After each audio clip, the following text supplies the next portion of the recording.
जय हिंद दोस्तों। SKS learning platform में आपका दोबारा से स्वागत है। तो लास्ट टाइम हमने स्टार्ट किया था delegation of financial power rules 2024।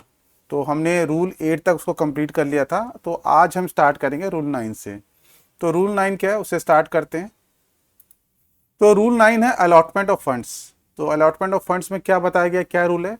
The department of government of India और authority on whose behalf a grant or appropriation for charge expenditure is authorized by parliament shall distribute the sanctioned funds where necessary among the controlling and disbursing officer subordinate to it।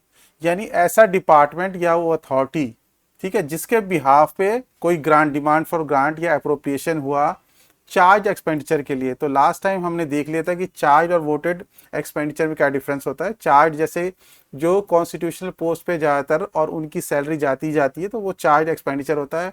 उसमें parliament के अंदर उसके नहीं, ना ही कोई cut लगता है, ना ही उसके ऊपर वोट होता है, उस पर डिस्कशन हो सकता है। तो ऐसे एक्सपेंडिचर को हम चार्ज एक्सपेंडिचर कहते हैं। तो ये रूल 9 कहता है अलॉटमेंट ऑफ फंड्स, यानी फंड कैसे अलॉट होंगे। तो डिपार्टमेंट होगा या कोई अथॉरिटी है जिसके बिहार पे उसे ग्रांट मिला है या कोई अप्रोप्रिएशन हुआ है। अप्रोप्रिएशन बिल जैसे पार्लियामेंट के अंदर आता है, लास्ट टाइम मैंने आपको दिखा दिया था। मैं वीडियो नीचे लिंक में डाल दूंगा, आप उसको देख भी सकते हैं दोबारा से अगर जिन्होंने नहीं देखा है। तो चार्ज एक्सपेंडिचर अगर ऑथराइज किया जाता है पार्लियामेंट द्वारा, तो कह रहे हैं कि अगर जो चार्ज एक्सपेंडिचर है उसको पार्लियामेंट ने ऑथराइज कर दिया है तो डिपार्टमेंट के पास या उस अथॉरिटी का फंड आ जाएगा।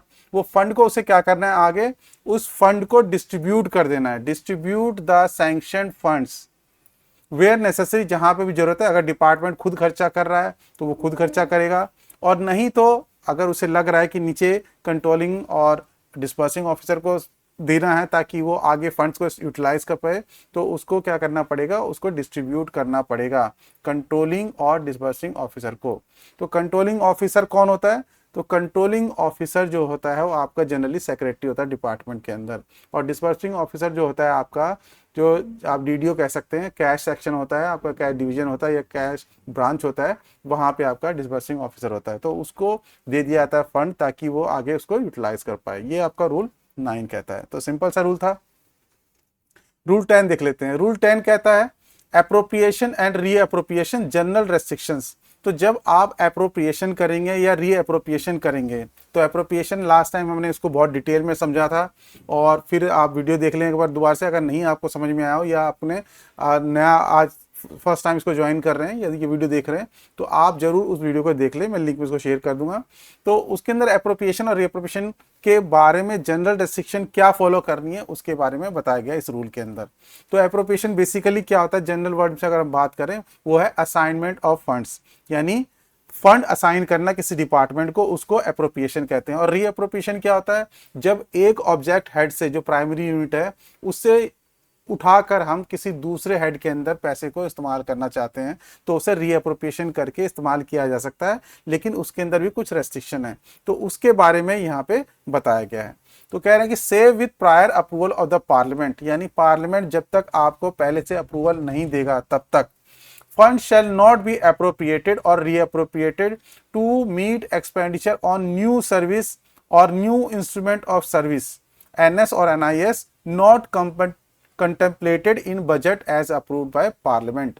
तो कह रहे कि जो नई सर्विस होगी या न्यू इंस्ट्रूमेंट है सर्विस की, तो जब तक उसके लिए पार्लियामेंट से पहले से ही अप्रूवल नहीं मिल जाती, तब तक आप उसको अप्रोप्रिएट या रीअप्रोप्रिएट नहीं कर पाओगे।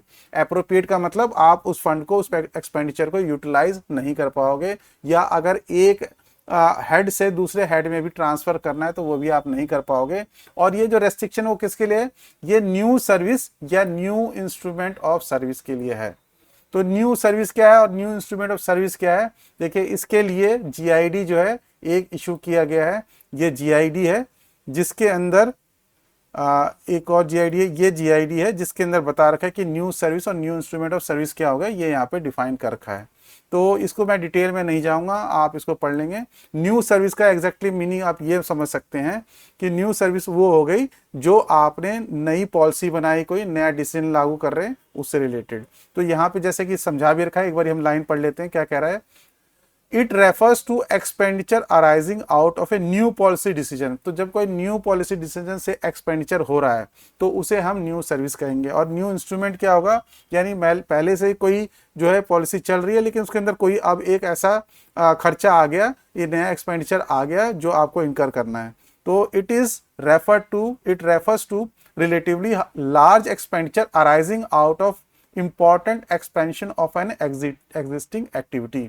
तो कोई एग्जिस्टिंग एक्टिविटी है जो जिसपे आपका ऑलरेडी खर्चा हो रहा है लेकिन उसके साथ कुछ एडिशनल आप और करना चाह रहे हैं। जैसे कई बार स्कीम होता है, आपका हाउसिंग स्कीम है, तो हाउसिंग स्कीम के साथ साथ आप ड्रिंकिंग वाटर की फैसिलिटी भी उसके अंदर इंट्रोड्यूस करना चाहते हैं उस स्कीम के अंदर, तो वो आपका एक न्यू इंस्ट्रूमेंट हो जाएगा। ठीक है, तो ये चीज़ें जो है यहाँ पे कैसे अप्लीकेबल होगा ये पूरा यहाँ पे डिटेल में बता रखा है। ये जितने भी गवर्नमेंट ऑफ इंडिया डिसीजंस हैं या ऑर्डर्स हैं या ओएम हैं इन रूल से रिलेटेड, मैं इसको शेयर कर दूंगा और आपको क्या करना है, इसको पढ़ लेना है अपने आप। और कभी टाइम मिला तो मैं इन पे भी GIDs पे भी एक सेपरेट वीडियो बना दूंगा जब टाइम मिलेगा तो। ठीक है, तो अभी फिलहाल के लेकिन आप मेन रूल पे फोकस करें और मेन रूल्स को देखें। ये GID को एक रीड मार लें जरूर। तो ये इसके अंदर आपका एक्सप्लेन कर रखा है। टोटल आपके DFPR के लिए 5 GID है। रूल 10 के ऊपर 2 GID है, एक GID रूल 10 के ऊपर ये भी है, और रूल 13 के ऊपर एक GID है जो ये GID है। और ये सारे ही 1 अप्रैल को आए क्योंकि जो नोटिफाई हुआ था DFPR रूल वो 1 अप्रैल को 2024 को ये नोटिफाई हुआ था। तो इसलिए 1 अप्रैल के ये सारे ऑर्डर है, उससे पहले के जितने भी ऑर्डर है वो क्या है, रिपील हो गए, यानी वो अब आपके काम के नहीं है। तो इसलिए आपको मेन जो नए नए ऑर्डर हैं, ये रूल 16 के ऊपर है ये ऑर्डर, रूल 15 के ऊपर ये है, रूल 13 के ऊपर ये है, रूल 10 के ऊपर एक ये है जिसके अंदर न्यू सर्विस और new instrument of service define किया गया है, और एक ये है जिसके अंदर जनरल गाइडलाइंस बताई गई हैं। तो ये सारे जो है GIDs आपको एक बार नजर मार लेना है, एक बार पढ़ लेना है, रीड कर लेना है, इसमें से क्वेश्चंस आ सकते हैं। तो चलिए हम रूल 10 के बारे में बात कर ले। तो यहाँ पे हम बात कर रहे थे कि जब तक प्रायर अप्रूवल पार्लियामेंट का नहीं मिलेगा तब तक कोई भी नई सर्विस या नया इंस्ट्रूमेंट ऑफ सर्विस का वो आप उस पर एक्सपेंडिचर नहीं कर सकते। ठीक है, ये क्लियरली इन्होंने यहाँ पे बता दिया। For deciding whether a case relate to a new service और new instrument of service and for determining whether prior approval of parliament is required or it is to be reported to parliament along with next batch of supplementary demand, the financial limits prescribed by budget division department of economic affairs from time to time shall be referred to। तो इसमें कह रहे हैं कि कोई service नई service है कि नहीं। जब कोई आपके पास केस आएगा और आपको डिटरमाइन करना है, आपको पता लगाना है कि वो नई सर्विस या नया इंस्ट्रूमेंट ऑफ सर्विस है कि नहीं, और पार्लियामेंट के पास प्रायर अप्रूवल के लिए भेजना है कि नहीं भेजना है, या उसको हमें नेक्स्ट जो सप्लीमेंट्री डिमांड फॉर ग्रांट आएगा उसके साथ सिर्फ रिपोर्ट करना है, तो इसको कौन डिसाइड करेगा। तो ये डिसाइड करने के लिए बताया गया है जो अथॉरिटी है वो budget division department of economic affairs का, जो अपने ऑर्डर के अंदर फाइनेंशियल लिमिट्स के बारे में बताता रहता है और टाइम टू टाइम उसको निकालता रहता है। तो ये जो है आपका ये है यहाँ पे ऑर्डर।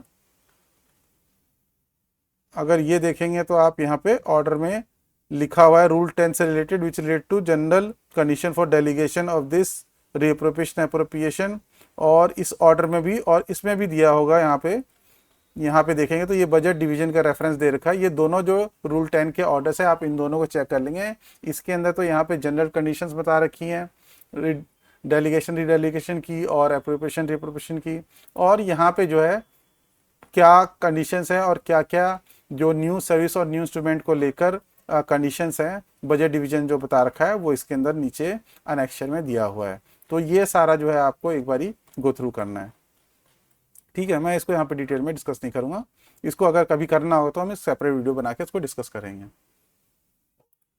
ठीक है, तो इसमें बता दिया कि बजट डिवीजन जो है अल्टीमेट अथॉरिटी है जिसकी आपको बात मानना है, जिसके बेसिस पे आपको डिसाइड करना है न्यू सर्विस या न्यू इंस्ट्रूमेंट है कि नहीं है। सब रूल 2 क्या कहता है इसका? सब रूल 2 कहता है कि funds shall not be appropriated और reappropriated to meet expenditure which has not been sanctioned by an authority competent to sanction it.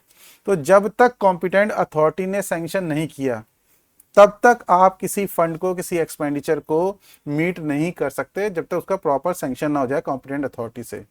ठीक है, तो फंड अगर एलोकेट होके आ भी गया डिपार्टमेंट के पास तो उसके बाद जब आप एक्सपेंडिचर मीट करना चाहते हैं तो उसको कॉम्पिटेंट अथॉरिटी से सैंक्शन करवा लें। ठीक है, ये उन्होंने बताया। तो कॉम्पिटेंट अथॉरिटी आपका जो डिपार्टमेंट है उसके अंदर सबसे जो टॉप कॉम्पिटेंट अथॉरिटी होता है वो तो आपका सेक्रेटरी होता है। तो बाकी जो है डेलीगेटेड नीचे हो सकता है, अगर कम अमाउंट है, लिमिट कम है, तो उसके अंदर जो भी आपके कॉम्पिटेंट अथॉरिटी है उसे सैंक्शन कराना जरूरी है, ये बताया है।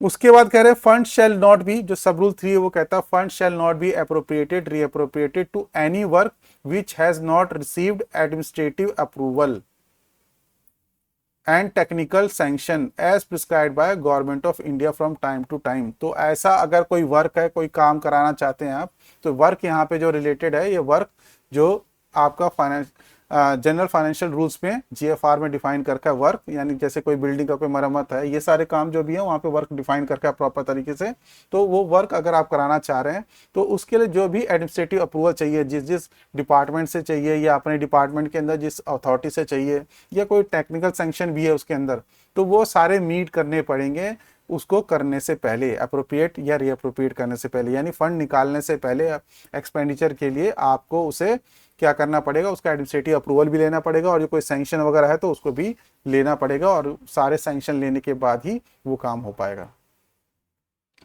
सब रूल 4 कहता है funds provided for charge expenditure shell not be appropriated और reappropriated to meet voted expenditure.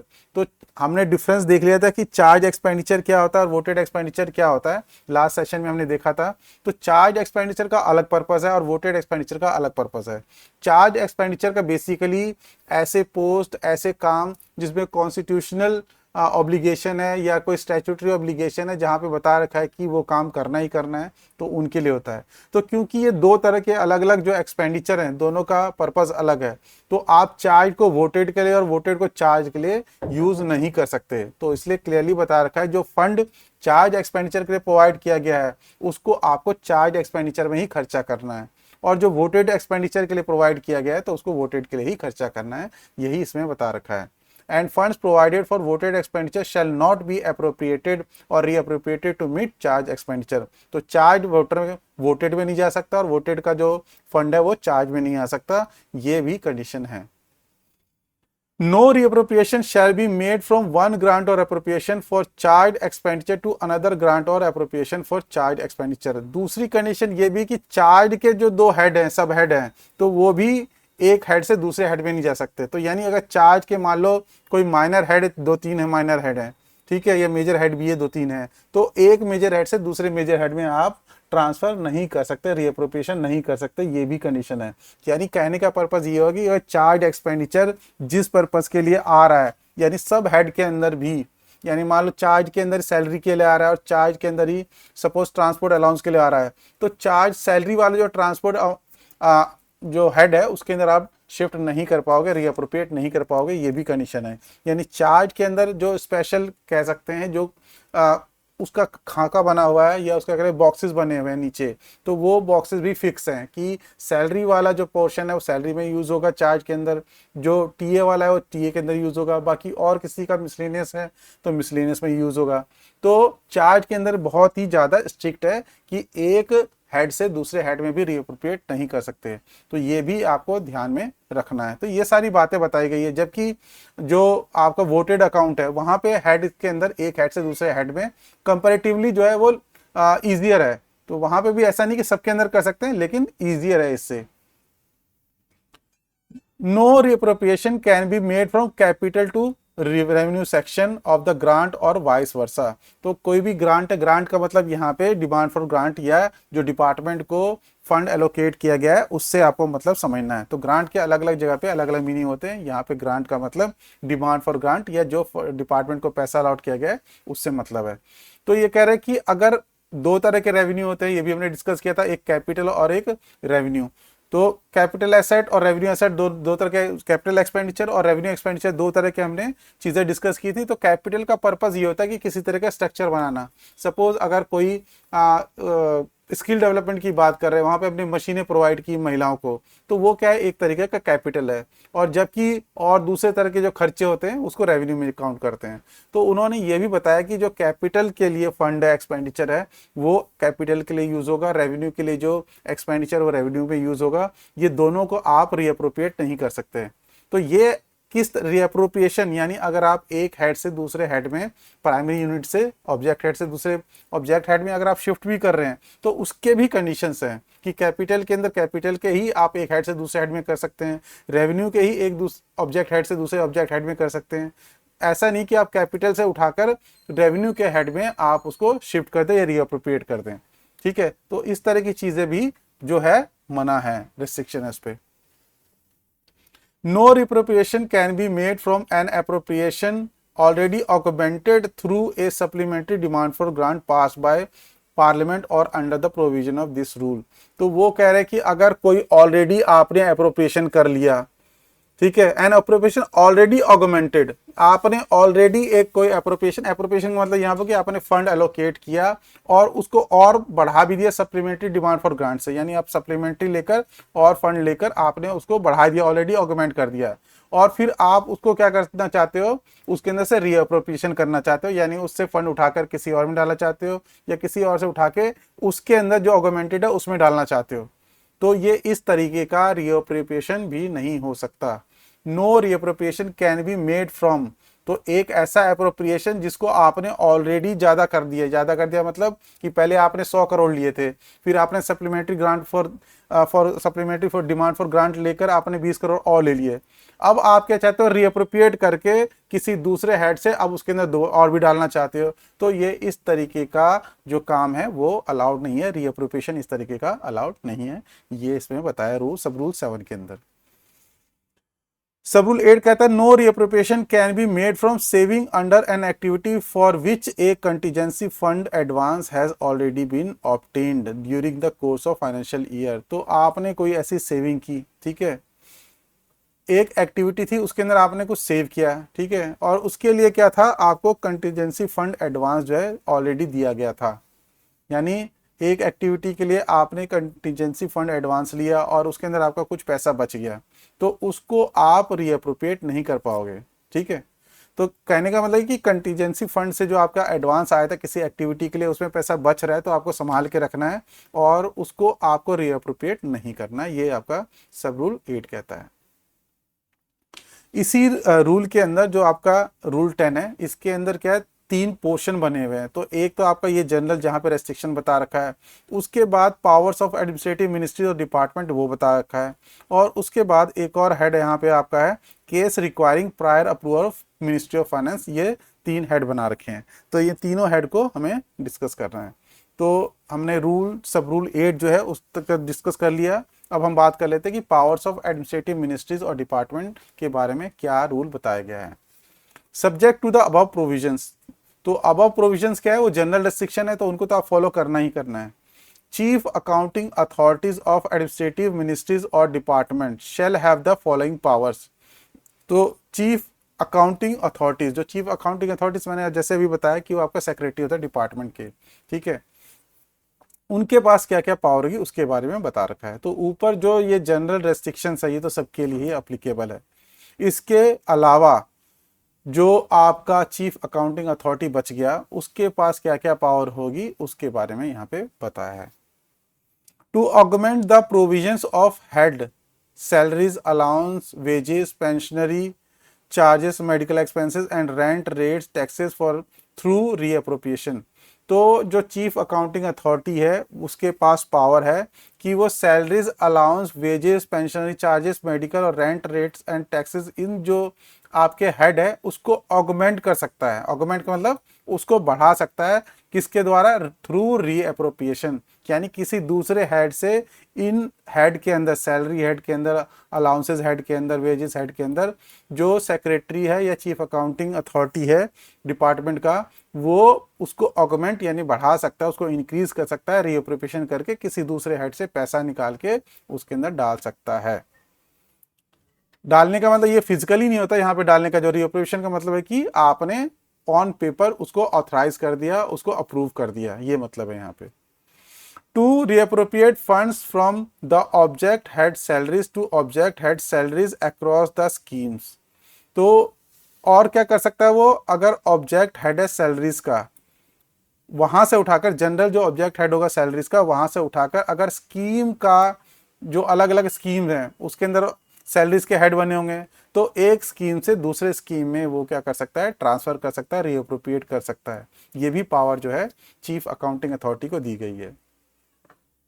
To augment provisions already approved by parliament through the supplementary demand for grants. तो सप्लीमेंट्री डिमांड फॉर ग्रांट किसी department ने मांगा तो additional उसको fund मिल गया।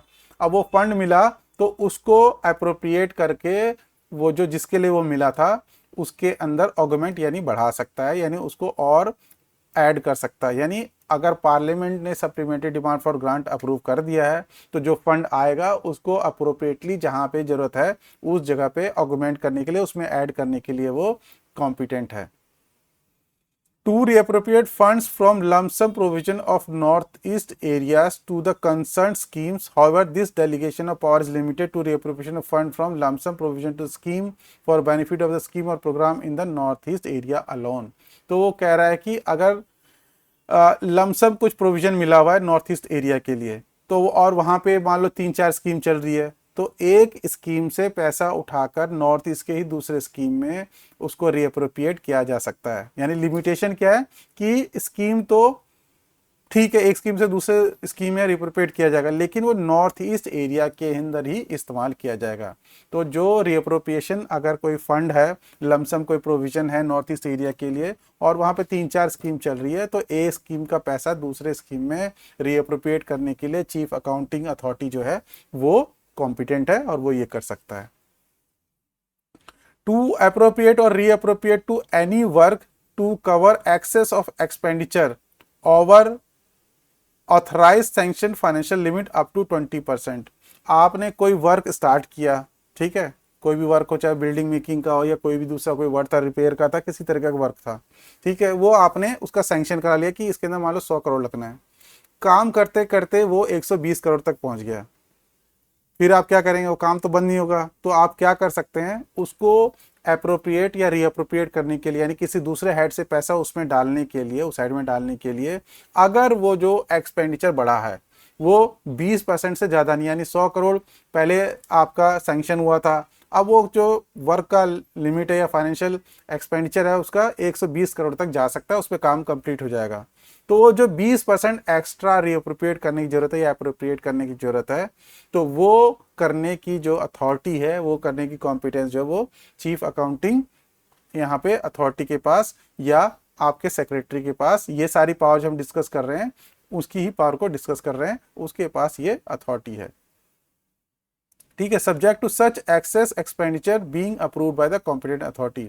तो competent authority ने एक बार अप्रूव कर दिया तब ये रीअप्रोप्रिएशन और अप्रोप्रिएशन की पावर जो है चीफ अकाउंटिंग अथॉरिटी जो है वो उसको कर सकता है।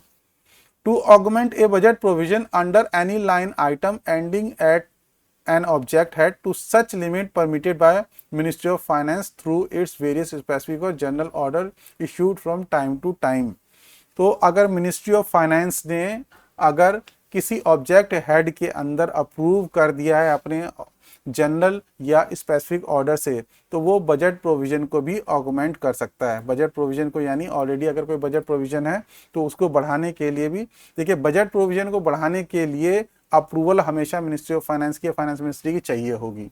तो ये कह रहे कि अगर ऑलरेडी मिनिस्ट्री ऑफ फाइनेंस ने इस तरीके का कोई स्पेसिफिक या जनरल ऑर्डर निकाल कर परमिट कर दिया है कि भाई इतना जो है बजट को ऑगमेंट यानी बढ़ा या इंक्रीज कर दिया जा सकता है, तो उस केस में किसी ऑब्जेक्ट हेड के लिए, यहाँ पे लेकिन एक बात ध्यान रखना है कि ये सिर्फ ऑब्जेक्ट हेड के लिए ही किया जा सकता है। तो किसी ऑब्जेक्ट हेड के लिए, किसी ऑब्जेक्ट हेड में किसी आइटम के लिए अगर कोई बजट प्रोविजन को ऑगमेंट करने के लिए स्पेसिफिक या जनरल ऑर्डर से मिनिस्ट्री ऑफ फाइनेंस ने ऑलरेडी बोला हुआ है, तो जो चीफ अकाउंटिंग अथॉरिटी है वो उसके पास पावर है कि उसको बढ़ा दे उसको। Ministries or departments are required to exercise the power delegated under these rules for reappropriation of fund in consultation with respective financial advisor, who shall ensure that the provisions of these rules are strictly adhered to।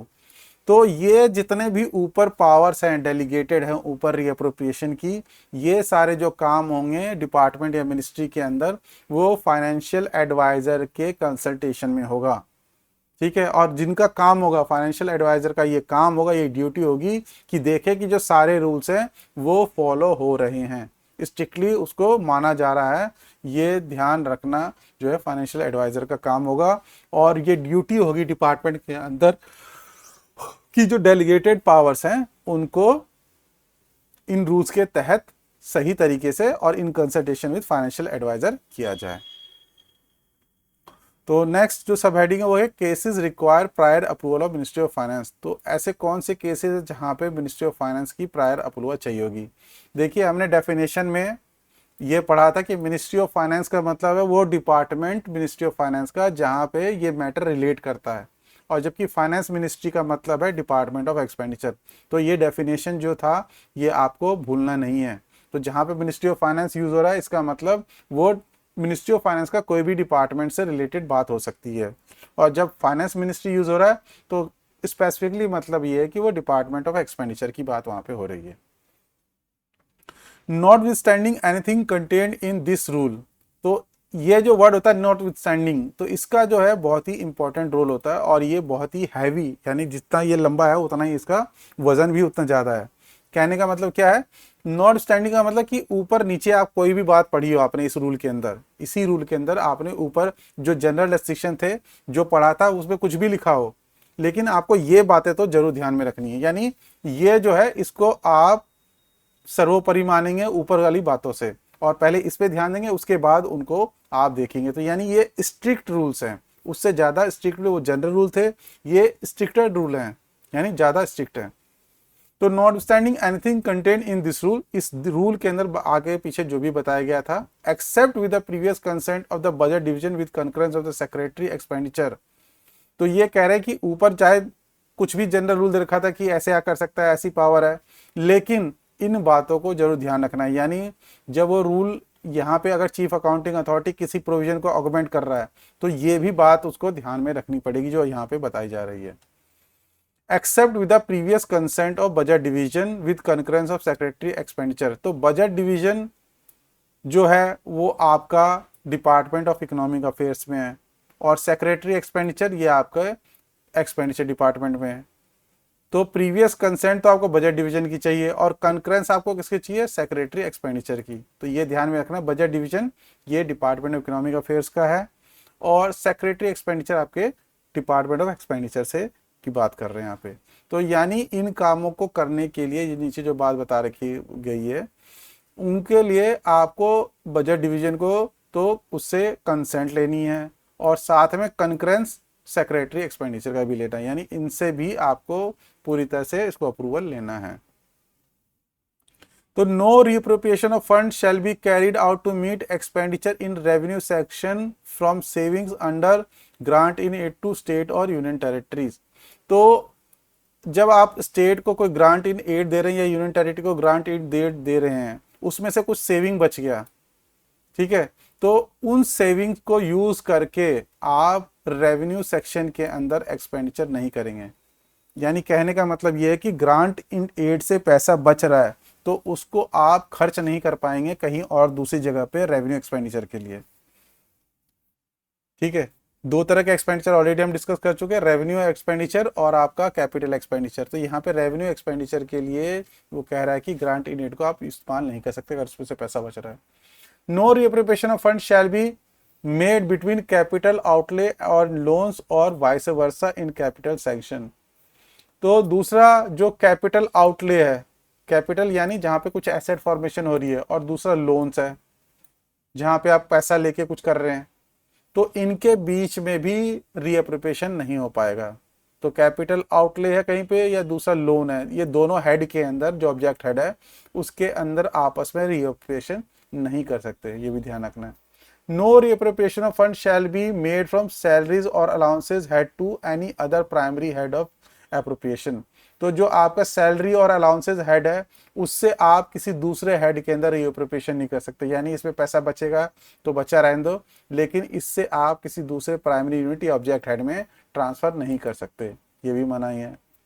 जब तक कि आप क्या करना पड़ेगा, अगर ऐसा करना चाह रहे हैं तो ये किया जा सकता है, लेकिन तब क्या चाहिए होगा, आपको बजट डिवीजन की प्रायर कंसेंट चाहिए होगी और सेक्रेटरी एक्सपेंडिचर का कंकरेंस चाहिए होगा। जब ये दोनों अगर मान ले तो आप इनमें से ये सारे काम कर सकते हैं, अदरवाइज नहीं कर सकते, ये मतलब है इसका। ठीक है।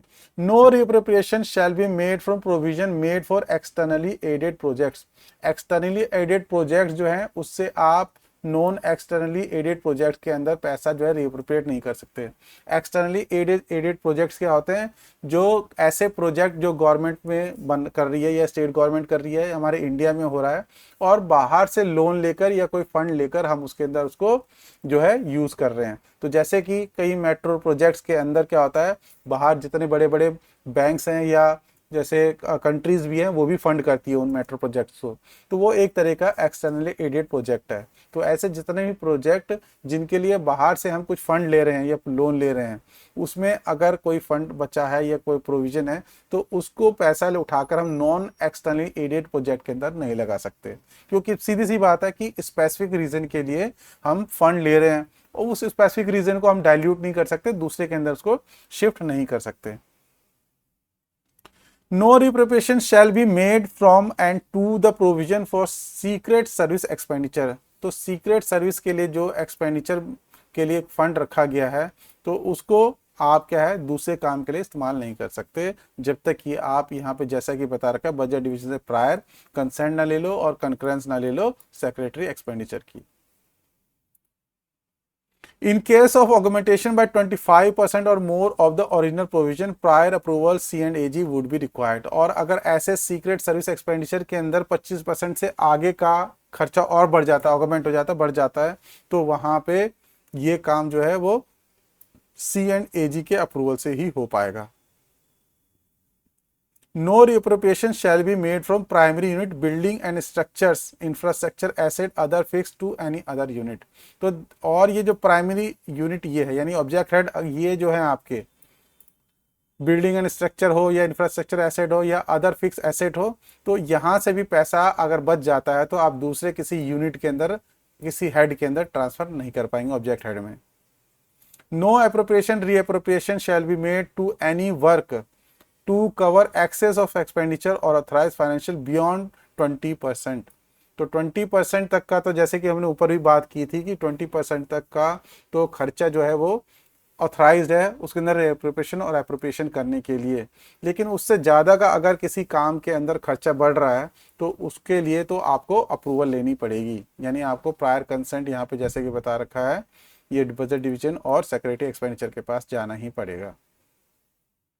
No reappropriation having the effect of augmenting a budget provision.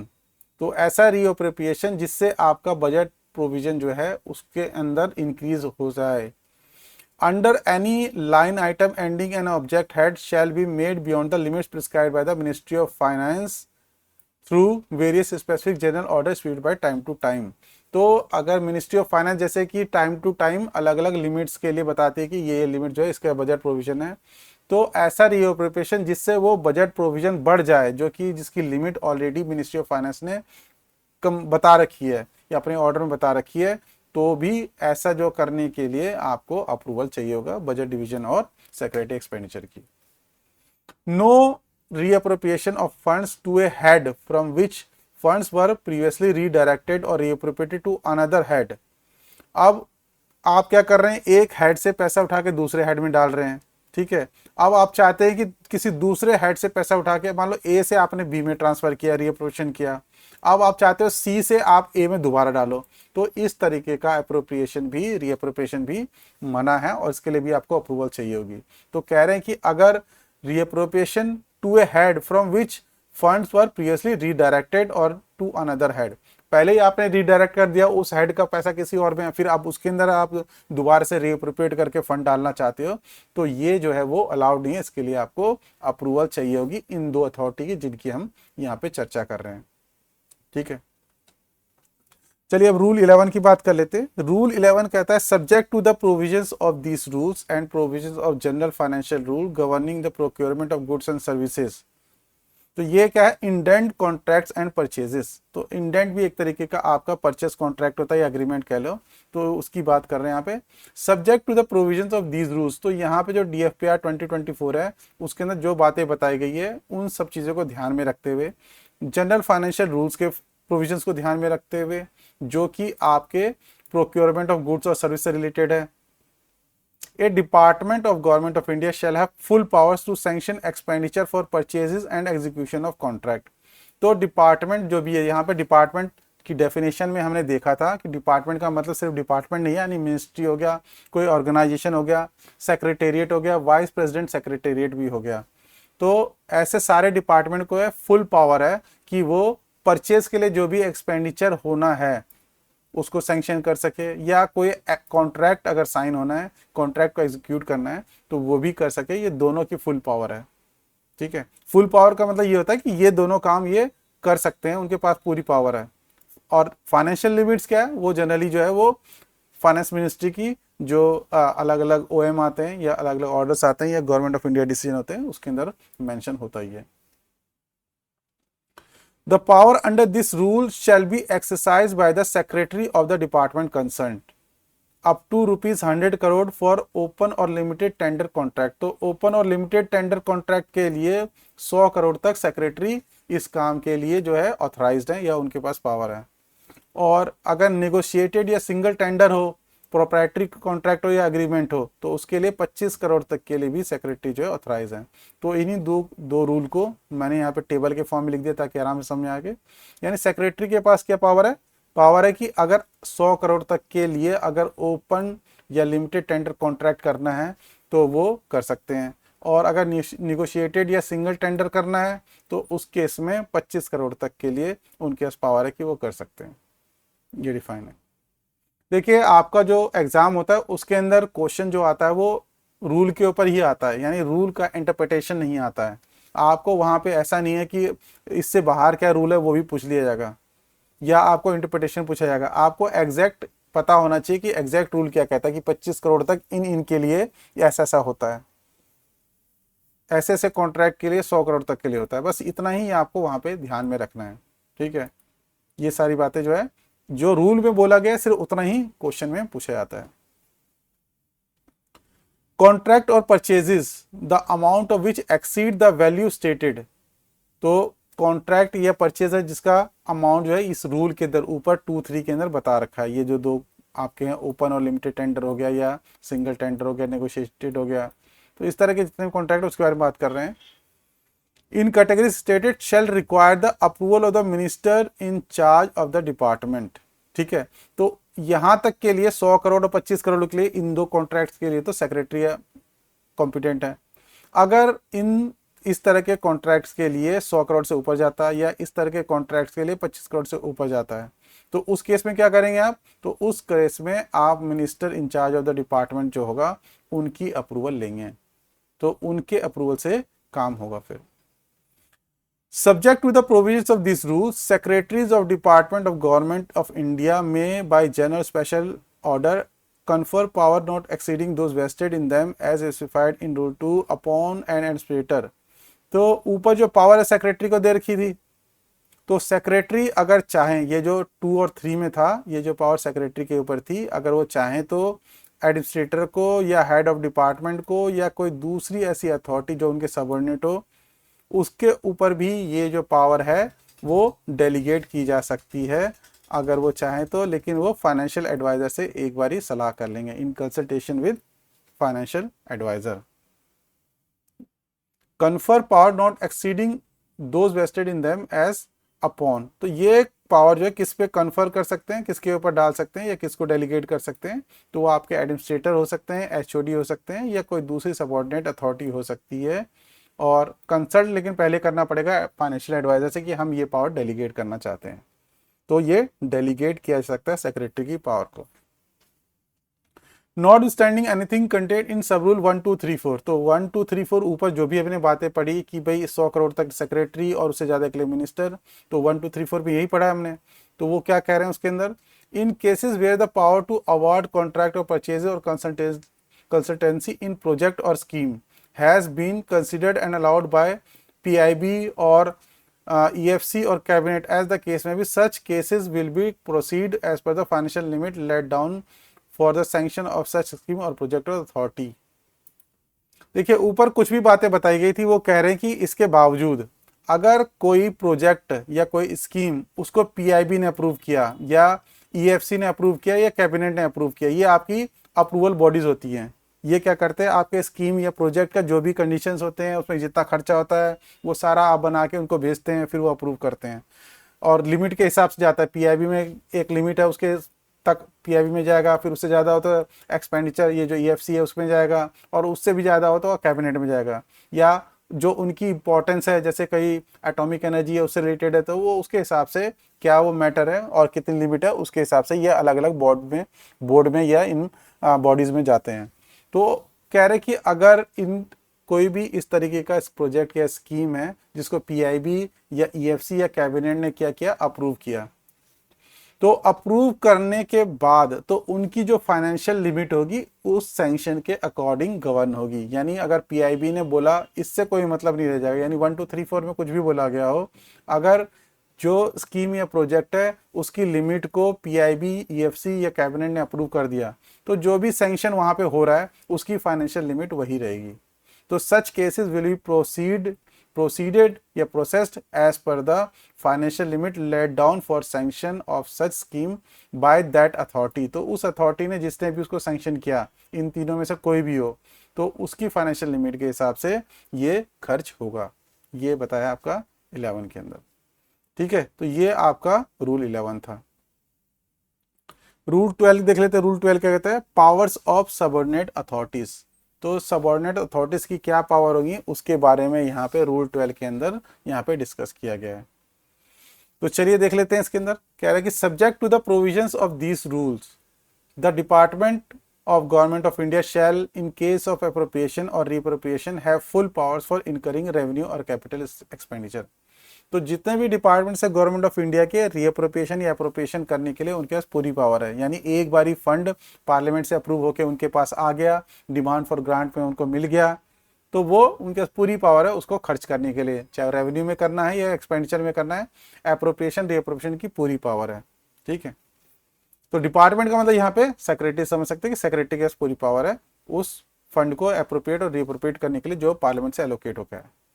A department of central government may, by general or special order, confer power not exceeding those vested in that department upon an administrator, head of department, any authority in consultation with internal financial advisor।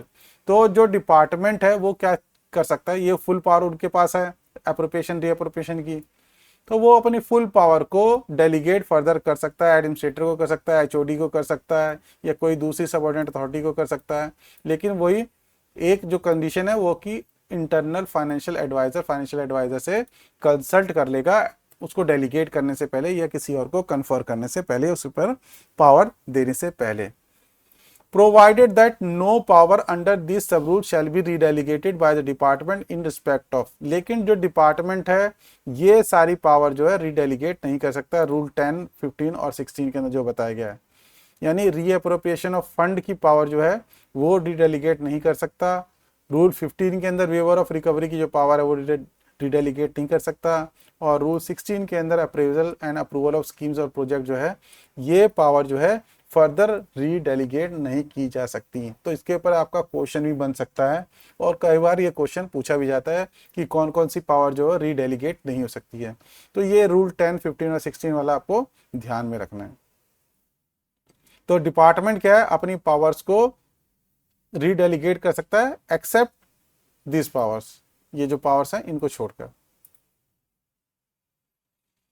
सब rule 3 कहता था administrator और head of department refer to in sub rule 2। तो यहाँ पे जिनके ऊपर ये पावर रीडेलीगेट हो सकती है इन पावर्स को छोड़कर, उसके बारे में बात कर रहा है। मे bye an order in writing authorize a gazetted officer serving under him to exercise to such extent as may be specified in that order or all or any of the power conferred on such administrator or head of department। तो यहाँ पे department ने क्या किया, पहले HOD और administrator के ऊपर पावर डेलीगेट कर दी। तो ये एडमिनिस्ट्रेटर और एचओडी अगर चाहे तो अपनी पावर को फर्दर जो है किसी सबऑर्डिनेट गजेटेड ऑफिसर के ऊपर रीडेलीगेट कर सकता है, उसको ऑथराइज कर सकता है। ठीक है, लेकिन कितना कर पाएगा, जितना उसके पास पावर है। एचओडी का जितनी पावर होगा वही तो पावर नीचे रीडेलीगेट कर पाएगा। तो यही बताया कि जितनी उनके पास एडमिनिस्ट्रेटर या हेड ऑफ डिपार्टमेंट के पास पावर है उतनी पावर वो किसी गस्टेड ऑफिसर को नीचे पास कर सकते हैं या उसको रीडेलीगेट कर सकते हैं ताकि उस पावर को वो यूज कर सकें। तो यानी ये फर्दर रीडेलीगेशन की बात बता रहे हैं। तो ये फर्दर रीडेलीगेशन किन पावर्स का नहीं हो पाएगा, ये इन पावर्स का तो नहीं हो पाएगा, ठीक है। ये तो डिपार्टमेंट के पास ही पावर रहेंगी, इसको फर्दर रीडेलीगेट नहीं कर पाएंगे क्योंकि इनके ऊपर एडमिनिस्ट्रेटर के पास ही ये पावर नहीं आई, एचओडी के पास ये पावर नहीं आई, तो वो फर्दर रीडेलीगेट भी नहीं कर सकता किसी गेस्टेड ऑफिसर के ऊपर। तो वो ये पावर जो है वो डिपार्टमेंट ही इनको यूज कर सकता है। बाकी जो भी पावर एडमिनिस्ट्रेटर या एचओडी के पास आई है वो फर्दर किसी गस्टेड ऑफिसर के ऊपर भी उसको दे सकता है। लेकिन इसके अंदर एक जो इंपॉर्टेंट बात यह है कि पावर तो डेलीगेट हो सकती है, रिस्पॉन्सिबिलिटी डेलीगेट नहीं हो सकती। द एडमिनिस्ट्रेटर और head of department shall however continue to be responsible for the correctness, regularity, propriety of the decision taken by the gazetted officer so authorized। तो किसी गस्टेड ऑफिसर को आपने ऑथराइज कर दिया और उसको अपनी पावर दे दी, डिडेलीगेट कर दी कि आप इस पावर को यूटिलाइज करो, लेकिन रिस्पॉन्सिबिलिटी तब भी एडमिनिस्ट्रेटर या एचओडी की ही रहेगी। यानी पावर आप डेलीगेट कर सकते हो, रीडेलीगेट कर सकते हो, लेकिन रिस्पॉन्सिबिलिटी जो है रीडेलीगेट नहीं होगी, जो एडमिनिस्ट्रेटर या एचओडी की रिस्पॉन्सिबिलिटी है। Power to declare head of office. तो हेड ऑफ ऑफिस हमने ऊपर डिस्कस भी किया था, डेफिनेशन में भी था कि हेड ऑफ ऑफिस कोई भी गस्टेड ऑफिसर बनाया जा सकता है। यहाँ पे उसकी पावर के बारे में बात की है। Department of government of India administrators head of departments shall have the powers to declare any gazetted officer subordinate to them as head of office for the purpose of these rules। तो इन rules के लिए head of office जो है किसी भी gazetted officer को बनाया जा सकता है। और ये कौन बना सकता है, चाहे वो डिपार्टमेंट हो, एडमिनिस्ट्रेटर हो या एचओडी हो, ये इन चारों में से, तीनों चारों में से कोई भी जो है कोई गजेटेड ऑफिसर को हेड ऑफ ऑफिस बना सकते हैं। प्रोविजन क्या है इसके अंदर, लेकिन कंडीशन क्या है, head of office shall exercise such powers as delegated by the department as administrator HOD and provided in this rule from time to being force। तो हेड ऑफ ऑफिस क्या करेगा, वो सारी पावर जो उसको डेलीगेट की जा रही है वो जो है उसको यूज कर सकता है।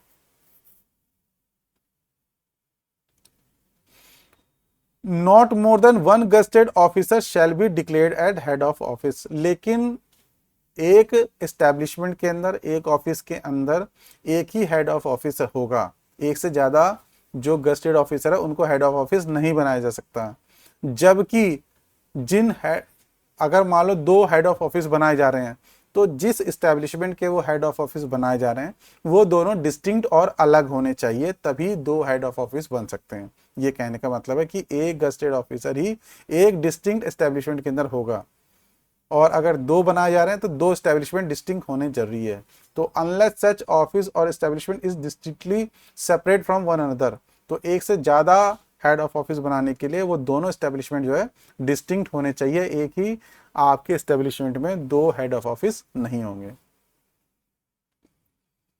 Any authority empowered by or under these rules to incur revenue or capital expenditure shall exercise such powers subject to the provisions contained in general financial rules, subsidiary instruction order, financial ministry, including restriction and scales issued from time to time by the concerned department structure as given in Annex 2 and general conditions as given in 2।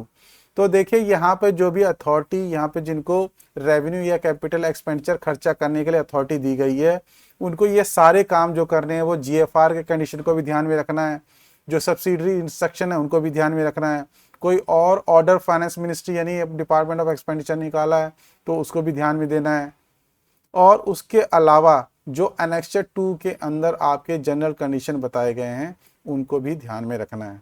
तो आपके annexure 2 में क्या general condition है एक बार मैं briefly दिखा देता हूं, लेकिन पढ़ना आपको है। तो यहाँ पे ये एनेक्चर 2 है, आपको रूल 12 के साथ इसको पढ़ा जाना है। General condition for incurring expenditure बता रखा है। तो यहाँ पे ब्रीफली बता देता हूँ क्या है। पहले के अंदर बता रखा है कि how power should be exercised, power किस तरीके से एक्सरसाइज की जाएगी, यानी जो सैंक्शन होगा प्रेसिडेंट के नाम पे बनेगा, फिर उसको कोई जो अथॉरिटी है उसको ऑथेंटिकेट कर देगी। Power to be exercise subject to condition and rule, तो किन किन रूल्स को ध्यान में रख के बनाना है, काम करना है, ये बता रखा है। जीएफआर हो गया और फंडामेंटल रूल्स हो गए, FRSR हो गया। तो ये सारी कंडीशंस इसके अंदर बता रखे कौन कौन से जनरल कंडीशंस हैं। इरेगुलर एक्सपेंडिचर है तो उसको रेगुलराइज कैसे करना है, यानी आपने कोई खर्चा किया उसका पहले सैंक्शन नहीं लिया था तो बाद में किस तरीके से उसको आप सैंक्शन करवाएंगे, ये भी बारे में बता रखा है। Power of subordinate authority in respect of capital expenditure, revenue expenditure, तो जो सबऑर्डिनेट अथॉरिटी है वो किस तरीके से कैपिटल एक्सपेंडिचर, रेवेन्यू एक्सपेंडिचर को इस्तेमाल करेगी, ये भी इसमें बता रखा है। Financial power in additional post, आप किसी एडिशनल पोस्ट को होल्ड करते हैं तो वहां की फाइनेंशियल पावर को क्या आप फुल फ्लैज इस्तेमाल कर सकते हो, तो ये भी बता रखा है इसके अंदर। सैंक्शन ऑफ अनयूजुअल एक्सपेंडिचर, कोई अनयूजुअल एक्सपेंडिचर है तो उसके अंदर किसकी अप्रूवल लेनी पड़ेगी, इसके बारे में बता रखा है। एक्सपेंडिचर ऑन लीगल मैटर्स, कोई लीगल मैटर आप करते हो उसके अंदर चार्जेस लग रहे हैं कुछ, तो वो किसकी अप्रूवल से करना है आपको, ये भी बता रखा है। एक्सपेंडिचर ऑन कन्वेंस हायर, अगर कन्वेंस आप हायर कर रहे हैं तो उसके लिए क्या गाइडलाइंस है उनको फॉलो करना है, ये सब बातें हैं। रेंटिंग ऑफ बिल्डिंग और land required for government use, इस तरीके से सारी बातें जो है इसके अंदर बता रखी, जनरल कंडीशंस क्या क्या होनी चाहिए उसके बारे में यहाँ पे एक्सप्लेन किया हुआ है। तो इसको आप एक बार पढ़ लेंगे तो आपको समझ में आ जाएगा। तो सब रूल अगला देख लेते हैं। सब रूल 6 क्या कहता है, एक्स पोस्ट फैक्टो अप्रूवल, तो जब जिसको आपने ऐसा अप्रूवल पहले नहीं लिया तो उसको आप कैसे ऑथराइज करवाएंगे और किस तरीके से उसका अप्रूवल लेंगे वो बता रहे हैं। The power delegated under this rules can also be exercise for a validation of an action already taken, तो कोई एक्शन ऑलरेडी ले चुके हैं आप, कोई एक्सपेंडिचर ऑलरेडी खर्चा कर चुके हैं, तो उस केस में even when the authority validating the action और अप्रोप्रिएट और liability as the case may be had no competence at the time of action was taken or expenditure liability was incurred। तो यहाँ पे जो पावर आपको दी गई है कैन आल्सो बी एक्सरसाइज्ड, तो उसको आप एक्सरसाइज करके एक्स पोस्ट फैक्टो अप्रूवल भी दे सकते हैं या उन कामों का एक्स पोस्ट फैक्टो अप्रूवल भी हो सकता है। ठीक है, तो यहाँ पे यानी पावर जो डेलीगेट की गई है उसका यूज करके आप एक्स पोस्ट फैक्टो अप्रूवल दे सकते हैं, ये भी बताया गया है। इसमें एक और अच्छी बात बताई गई है कि even when the authority validating the action और expenditure liability had no competence to do so at the time of action was taken, यानी मान लो आप आज खर्चा कर रहे हैं, ठीक है, आपने अप्रूवल नहीं ली है, आज के टाइम पे जिससे आप अप्रूवल ले रहे हो उसके पास अथॉरिटी भी नहीं है, यानी जिसको पावर डेलीगेट की गई थी उसके पास अथॉरिटी नहीं है अभी एक्स पोस्ट फैक्टो अप्रूवल देने के लिए। लेकिन जब आप अप्रूवल लेने के लिए गए उसके पास अथॉरिटी के पास, तब उसके पास वो पावर डेलीगेट कर दी गई, तब भी वो आप उससे डेलीगेशन करवा सकते हैं, उससे अप्रूवल ले सकते हैं और वो x post facto approval valid माना जाएगा। तो वो कह रहा है कि ये कोई जरूरी नहीं है कि जिस टाइम पे आपने खर्चा किया, एक्सपेंडिचर किया और लायबिलिटी आपकी अराइज हुई, उस टाइम पे जिससे आप अप्रूवल ले रहे हो उसके पास पावर हो आप, लेकिन उस अथॉरिटी के पास जब जा रहे हो तब उसके पास एक्स पोस्ट फैक्टो अप्रूवल देने के लिए पावर होनी चाहिए। पहले पावर हो या ना हो उससे फर्क नहीं पड़ता। ठीक है, चलिए आगे आ जाते हैं। सब रूल 13 है, power of subordinate authorities to write off losses. तो ये रिट ऑफ लॉसेस के लिए जो है ऑलरेडी एक जीआईडी यानी एक ऑर्डर बना हुआ है, उसके अंदर आपको डिटेल में पढ़ लेना है, मैं आपको एक बार दिखा दूंगा, बस उसको आपको पढ़ लेना है डिटेल में। तो power of subordinate authorities to write off losses shall be as per the condition and limits as may be specified by finance ministry from time to time. तो फाइनेंस मिनिस्ट्री यानी डिपार्टमेंट ऑफ एक्सपेंडिचर ने आपका ये rule 13 है, इसके लिए already order निकाला हुआ है। तो ये दिखा रखा है, the understand act to say that under rule 13 of delegation of financial power rule DFA 2024, और ये कंडीशन जो है आपको फॉलो करनी है, वेरिएबल एप्लीकेबल एंड प्रोवाइडेड। तो ये इसके अंदर बातें बताई गई है, ये सारे आपको पढ़ लेनी है, कैसे कैसे करना है, क्या डिटेल्स है, क्या कितना है, लिमिट है, ये आपको पढ़ना है, ये आ सकता है। ठीक है, तो ये इसको आपको मैं शेयर कर दूंगा, आप इसको लिंक में देख लेंगे। चलिए आगे आ जाते हैं।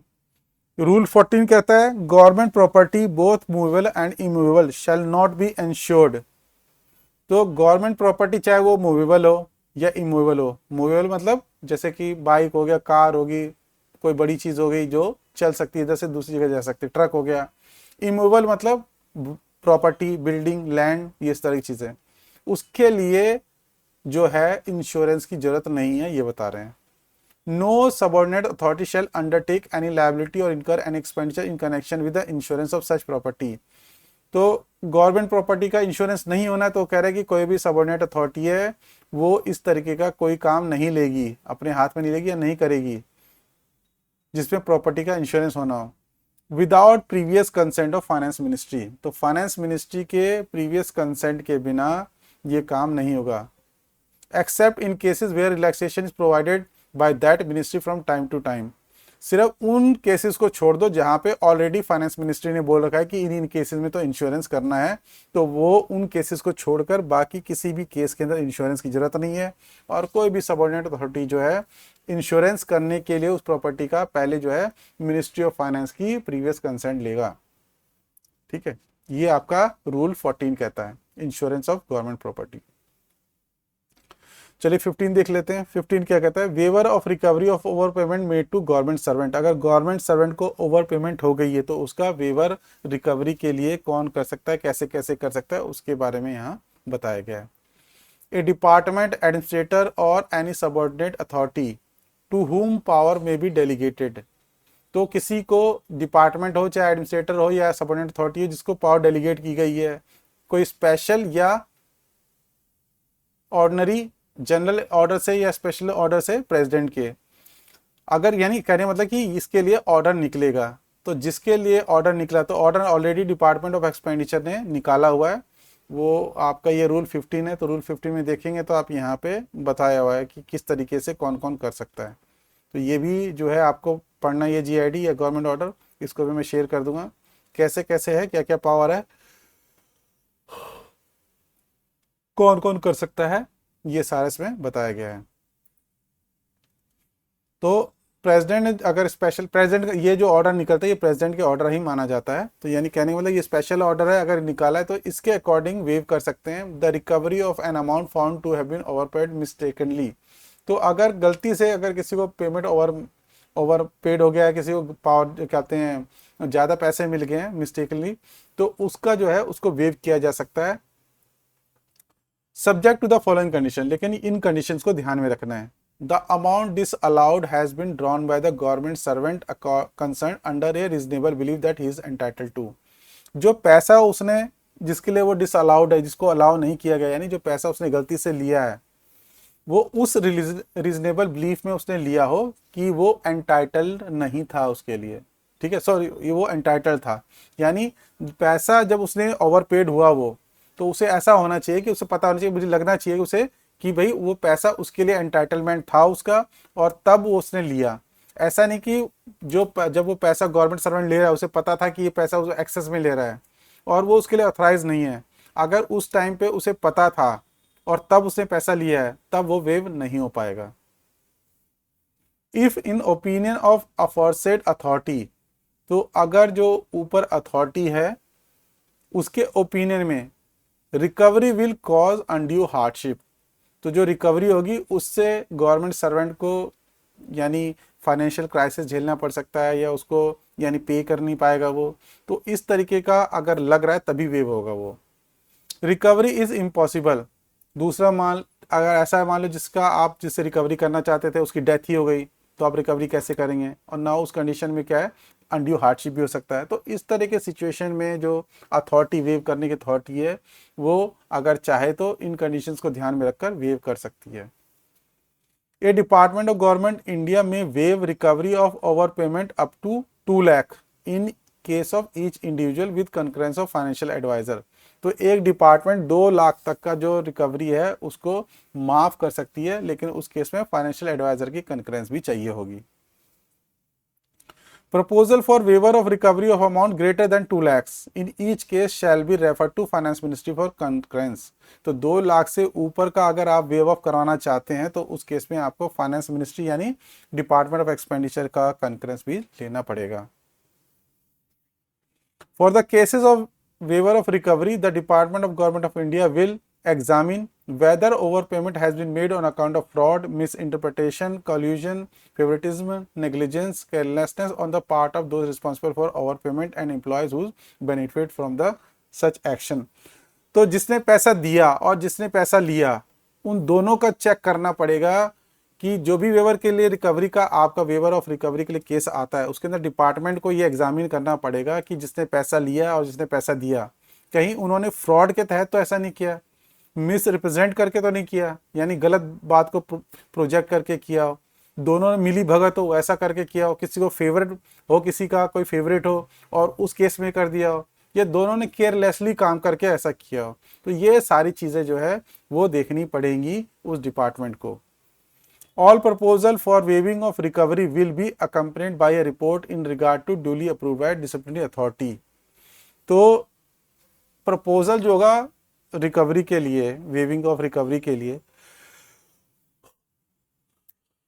उसको आपके उसके साथ आपको एक रिपोर्ट भी लगानी पड़ेगी और वो रिपोर्ट जो है अप्रूव्ड होनी चाहिए डिसिप्लिनरी जो अथॉरिटी है उससे, यानी वेव ऑफ इतने आसानी से नहीं होगा। उसके अंदर आपको रिपोर्ट लगानी पड़ेगी कहीं दोनों का कोई इलीगल या कोई अल्टीरियर मोटिव तो नहीं था, और साथ में वहाँ पे डिसिप्लिनरी अथॉरिटी से एक रिपोर्ट भी चाहिए होगी। चलिए, रूल 16 कहता है एक्सपेंडिचर ऑन स्कीम्स और प्रोजेक्ट्स। तो प्रोजेक्ट और स्कीम के ऊपर कैसे कैसे खर्च होगा, क्या उसके अंदर कंडीशंस होगी, उसके बारे में बता रखा है। और इसका आपका यहाँ पे एक ये ऑर्डर भी है जिसके अंदर, ये बहुत इंपॉर्टेंट ऑर्डर है, ये पुराना ऑर्डर है, उसको ही इन्होंने दोबारा से जो है सर्कुलेट किया है। ये 2016 का ऑर्डर है जिसके अंदर बता रखा है कि कौन सी कमेटी के अंदर क्या जाएगा। पहले स्कीम क्या होती है, स्कीम के बारे में डिफाइन कर रखा है, प्रोजेक्ट के बारे में डिफाइन कर रखा है, और उसके बाद यहाँ पे ये भी बता रखा है फॉर्मुलेशन कैसे होगा, अप्रेजल कैसे होगा, और ईएफसी के अंदर जाएगा या एसएफसी के अंदर जाएगा, पीआईबी बोर्ड के अंदर जाएगा या कैबिनेट के अंदर जाएगा, क्या लिमिट होगी, ये सारी चीज़ें इसमें बता रखी हैं। तो ये आपको पढ़ना है, ठीक है। ये पूरा यहाँ पे बता रखा है, ये आपको शेयर कर दिया जाएगा। चलिए अब देख लेते रूल क्या कहता है। Without prejudice to the provision of rule 12। तो रूल 12 के अंदर जो भी पावर डेलीगेट की गई थी उसके बावजूद, यानी उसके अंदर उससे कोई मतलब नहीं है, उसके अंदर कोई इम्पैक्ट नहीं आएगा। A department of government of India में सैंक्शन, जो डिपार्टमेंट वो सैंक्शन कर सकता है expenditure on any scheme project as per power delegated from time to time by finance ministry. तो जो मैंने शो किया है उसके अंदर डिपार्टमेंट के अंदर जो पावर बता रखी है, डिपार्टमेंट नहीं, सेक्रेटरी के पास जो पावर है या मिनिस्टर के पास जो पावर है उसके अकॉर्डिंग तो वो कर ही सकते हैं। और उसके अलावा अगर बियॉन्ड उसके जाएगा तो फिर एसएफसी, पीआईबी और इस सब में कहाँ कहाँ जाएगा वो सारा उस ऑर्डर के अंदर लिखा हुआ है। तो वो कह रहा है कि डिपार्टमेंट सैंक्शन कर सकता है एक्सपेंडिचर किसी स्कीम के ऊपर या प्रोजेक्ट के ऊपर, तो as per power delegated from time to time by finance ministry subject to its outlay having been approved by the competent authority. लेकिन उसके अंदर क्या है कि जो उसका खर्चा है वो कॉम्पिटेंट अथॉरिटी को अप्रूव करना होगा in accordance with the appraisal and approval process prescribed the finance ministry. तो कॉम्पिटेंट अथॉरिटी कब करेगी, जब उसका अप्रेजल हो जाएगा, यानी आपने कोई प्रोजेक्ट बनाया, कोई स्कीम बनाई, तो उसको अप्रेजल के लिए आपको पीआईबी, एसएफसी या कैबिनेट के अंदर भेजना पड़ता है। वो उसका अप्रेजल करता है, फिर अप्रूवल दे देता है, फिर फाइनेंशियल लिमिट के अकॉर्डिंग उसका अप्रूवल हो जाता है। तब उसके बाद कॉम्पिटेंट अथॉरिटी जो है आपके डिपार्टमेंट के अंदर उतना खर्चा जो है उसके लिए अप्रूव कर सकती है डेलीगेटेड पावर के according. And the power of appraisal and approval under this rule shell not B delegated. तो ये जो power of appraisal and approval है जिसको भी मिली हुई है, अगर पीआईबी को मिली हुई है, एसएफसी को मिली है, कैबिनेट को मिली हुई है, ये सारी पावर मिली है, या किसी मान लो सेक्रेटरी या मिनिस्टर को भी पावर है अप्रेजल और अप्रूवल की, तो वो सारी पावर जो है डेलीगेट किसी को नहीं हो सकती है। तो ये भी ध्यान में रखना है। In cases where award of contract और परचेज और consultancy is inseparately linked with the scheme. अब मान लिया कोई स्कीम आप चला रहे थे, उसके अंदर कोई अवार्ड ऑफ कॉन्ट्रैक्ट, यानी उसके अंदर आप कॉन्ट्रैक्ट देने की कोई बातचीत चल रही है, कोई चीज़ सामान खरीदना है, या कोई उसके अंदर कंसल्टेंसी भी सर्विस आपको लेने की पड़ रही है, तो ये सारे जो आइटम्स हैं या ये इस तरह के हेड है वो अलग होते हैं। तो स्कीम के अंदर जब ये मर्ज हो जाता है तो ये स्कीम का ही पार्ट बन जाता है, यानी आप उसके अंदर किसी स्कीम के तहत कोई चीज़ परचेज करेंगे तो वो सारा उस स्कीम का पार्ट ही बन जाएगा, और पूरा स्कीम का जितना भी फंड है, जितना भी फाइनेंशियल लिमिट है, उसके अकॉर्डिंग ही उसको अप्रूवल मिलेगा। ये सब रूल में बताया है। In case where award of contract, purchase और consultancy is inseparably linked with the scheme, वो स्कीम के साथ लिंक है, such expenditure will be processed as per the financial limits laid down for the sanction of such scheme or project by authority competent to approve such scheme or project। तो इस case में यानी total मिला के उस scheme के अंदर ये सब कुछ इंक्लूड करके जो भी फाइनेंशियल लिमिट होगी उसके अकॉर्डिंग ही उसका अप्रूवल होगा, ये बता है। अगला है grant in aid and loans. Rule 17 जो है ग्रांट इन एड और लोन्स के बारे में बात करता है। तो ये कहता है departments of government of India and administrators shall have full powers to sanction grant in aid including scholarship and loans।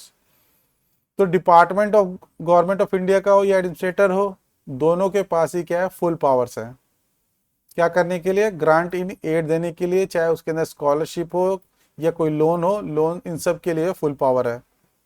Provided that, तो कंडीशन लेकिन क्या है, such grant in aid scholarship are in accordance with the principles or rules prescribed with previous consent of Ministry of Finance and a certificate to that effect is included in sanction। तो जो finance ministry है उसने कुछ principles बना रखे हैं, principles यानी कुछ कंडीशंस बना रखी हैं जिसके बेसिस पे ग्रांट इन एड या स्कॉलरशिप दिया जाता है। तो वो जो रूल्स हैं या प्रिस्क्राइब्ड प्रिंसिपल्स हैं, जब उनको फॉलो कर दिया जाएगा तब उसके बाद ये डिपार्टमेंट जो है और या एडमिनिस्ट्रेटर जो है अपनी फुल पावर इस्तेमाल करके वो ग्रांट इन एड या स्कॉलरशिप दे सकता है।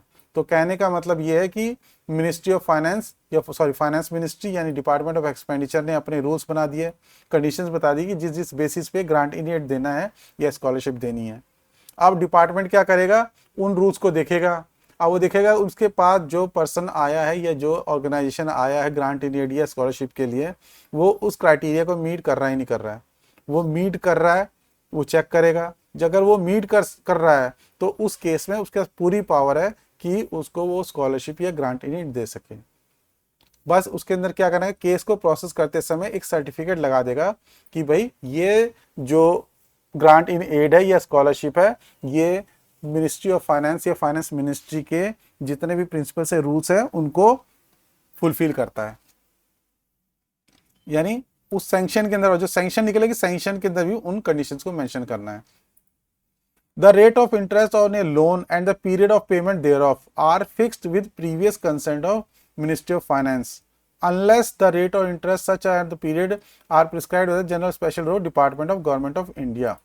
तो कह रहे हैं कि जो रेट ऑफ इंटरेस्ट होगा लोन के ऊपर या उसका जो पेमेंट होगा, पीरियड ऑफ पेमेंट कैसे कैसे पे किया जाएगा, उसको फिक्स करने के लिए मिनिस्ट्री ऑफ फाइनेंस से अप्रूवल लेनी पड़ती है।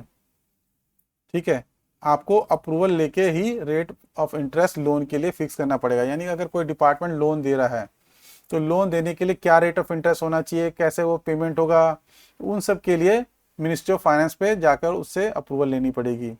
अनलेस, जब तक कि पहले से ही डिपार्टमेंट ने कोई अपना जनरल या स्पेशल ऑर्डर बना के उसका रिपेमेंट कैसे होना है, लोन का इंटरेस्ट क्या होगा, पहले से अप्रूवल लेके उस तरीके का पहले से एग्जिस्टिंग ना हो। जब एग्जिस्टिंग होगा तो उस रेट ऑफ इंटरेस्ट या उसके हिसाब से चलेगा, उस कंडीशन के हिसाब से चलेगा, नहीं तो उसे किसी नए रेट ऑफ इंटरेस्ट और लोन के लिए अगर कुछ करना है तो उसे मिनिस्ट्री ऑफ फाइनेंस के पास जाना पड़ेगा, उसकी कंसल्ट लेनी पड़ेगी। रूल 18 है ट्रेडिंग ऑप्शंस। यहाँ पे ट्रेडिंग का मतलब है ट्रेड से, ट्रेड का मतलब यानी जब गवर्नमेंट जो है कोई काम ऐसा करे जिसके अंदर वो कोई सामान बेच रही है जनरल पब्लिक को, तब की बात हो रही है यहाँ पे। तो notwithstanding anything contained in these rules, तो ऊपर रूल्स के अंदर कुछ भी बोला गया है उसके बावजूद, यानी कहने का मतलब कि आप पहले इस पे फोकस करेंगे उसके बाद कोई रूल जो है वो आता है। All proposals for the purpose purchase of commodities not intended for government consumption, तो ऐसे कमोडिटीज ऐसे सामान जो गवर्नमेंट जिसका यूज नहीं करेगी, जिसको कंज्यूम नहीं करेगी, बट फॉर सेल और इशू टू पब्लिक, यद्यपि उसका क्या काम है, वो पब्लिक के लिए या स्टेट गवर्नमेंट को बेचना है, उसको सेल करना है, उसको इशू करना है।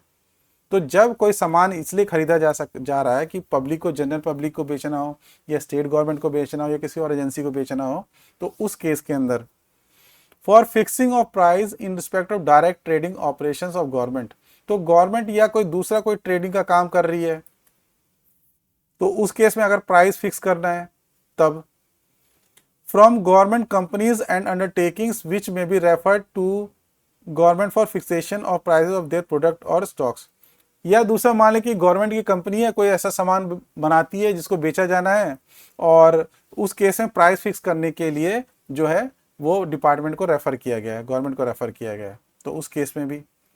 तो इन तीनों ही केस के अंदर जितने भी प्रपोजल होंगे shall be refer to ministry of finance for concurrence before approval. तो अगर जब कहीं पे प्राइस फिक्स करना हो, या कोई परचेज ऑफ कमोडिटी हो, या कोई गवर्नमेंट कंपनी ने आपको भेजा है जिसके अंदर उसके किसी सामान के लिए आपको प्राइस फिक्स करना है, तो इन सारे ही प्रपोजल के अंदर मिनिस्ट्री ऑफ फाइनेंस के पास ये जाएगा उनकी कंकरेंस के लिए। Provided that if the value of transaction is below 25 crore in proposal under A and B, they may not be referred to Ministry of Finance for concurrence। लेकिन अगर ये सारे जो प्रपोजल है वो 25 करोड़ से नीचे तक के लिए हैं, ठीक है, तो उस केस में आप चाहें तो मिनिस्ट्री ऑफ फाइनेंस को नहीं भेजें। ठीक है, मे नॉट बी रेफर्ड मतलब आप नहीं भेजना चाहे तो आप उसके अंदर छोड़ सकते हैं, लेकिन 25 करोड़ से ऊपर के ऐसे जितने भी प्रपोजल्स होंगे वो सारे मिनिस्ट्री ऑफ फाइनेंस के पास जाएंगे उसकी अप्रूवल के लिए। रूल 19 कहता है subject to the condition set out below, यानी नीचे जो कंडीशन दिए गए उसके according the department of government of India and administrator shall have full power to sanction dismantle of public building. तो यहाँ पे जो रूल 19 है वो डिसमेंटल ऑफ पब्लिक बिल्डिंग के बारे में बात करता है, यानी किन किस केसेस के अंदर पब्लिक बिल्डिंग जो है उसको गिराया जा सकता है, हटाया जा सकता है, या उसको डिमोलिश किया जा सकता है। तो एडमिनिस्ट्रेटर के पास या डिपार्टमेंट के पास फुल पावर है to sanction dismantle of public building other than purely temporary structure. तो जो ऑलरेडी टेम्परेरी स्ट्रक्चर है तो उसके बारे में बात नहीं कर रहे हैं, यहाँ पे बात कर रहे हैं कोई पब्लिक बिल्डिंग है तो उसको डिसमेंटल करना है तो पूरी पावर है, प्रोवाइडेड दैट, लेकिन उसमें कंडीशन क्या है, powers are exercise with concurrence of financial advisers. तो जो फाइनेंशियल एडवाइजर डिपार्टमेंट के अंदर, डिपार्टमेंट को उनसे भी कंसल्ट करना पड़ेगा, उसकी भी अप्रूवल लेनी पड़ेगी। कंडीशंस क्या क्या है यहाँ पे, no public building shall be dismantled unless it has been previously ascertained that it has not required by any other department of government of India. तो जब तक कोई दूसरा डिपार्टमेंट को वो बिल्डिंग की जरूरत नहीं है तब तक आप किसी पब्लिक बिल्डिंग को डिसमेंटल नहीं कर सकते हैं। यानी आप किसी पब्लिक बिल्डिंग को तभी डिसमेंटल कर सकते हैं जब उसकी रिक्वायरमेंट किसी दूसरे डिपार्टमेंट को गवर्नमेंट ऑफ इंडिया के नहीं हो। No public building shall be demolished unless, तो डिमोलिश तब तक नहीं करेंगे आप। देखो डिसमेंटल और डिमोलिश में दोनों में क्या फर्क है, डिमोलिश होता है आप पूरी तरह से उसको तोड़ ताड़ दें, पूरी तरह से उसको जमीन में मिला दें। डिसमेंटल का मतलब यानी उसके अंदर उसके कुछ हिस्से निकाले जा सकते हैं तो आप निकाल सकते हो। तो डिसमेंटल के अंदर किसी चीज को खोला जा सकता है, जैसे मान लो कोई विंडो है, विंडो के अंदर अगर आप उसके जो पार्ट्स हैं वो निकाल सकते हैं तो वो डिसमेंटल हुआ, लेकिन आपने विंडो पूरी तोड़ दी तो वो डिमोलिश हुआ। तो डिसमेंटल और डिमोलिश जो वर्ड है दोनों में ये डिफरेंस भी है। Unless it is structurally dangerous condition, अगर कोई building public building dangerous condition में तो उसको पूरी तरह से डिमोलिश किया जा सकता है, ये बताया। या बियॉन्ड इकोनॉमिक रिपेयर हो, इकोनॉमिक रिपेयर का मतलब यानी उसको रिपेयर कराने का खर्चा ही इतना ज़्यादा हो कि जिसके अंदर आपको रिपेयर करने से कोई फ़ायदा नहीं हो रहा, तो उस केस में भी आप उसको डिमोलिश करवा सकते हैं।